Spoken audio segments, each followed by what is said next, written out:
ഹരേ കൃഷ്ണ ഹരേ കൃഷ്ണ.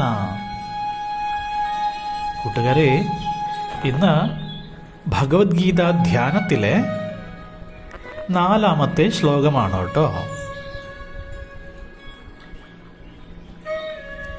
സർവോപനിഷദോ ഗാവോ ദുഗ്ധാ ഗോപാലനന്ദനഃ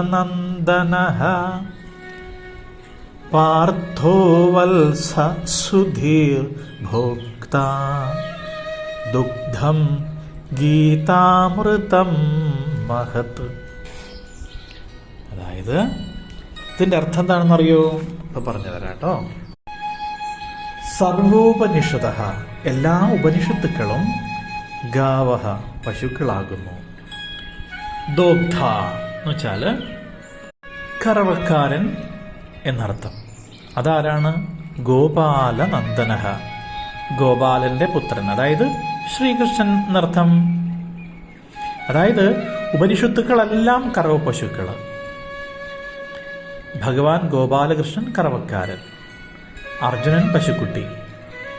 ആ പശുക്കളിൽ നിന്ന് കറന്നെടുക്കുന്ന ധാരോഷ്മളമായ പാലാണെന്ത്? ഭഗവത്ഗീത.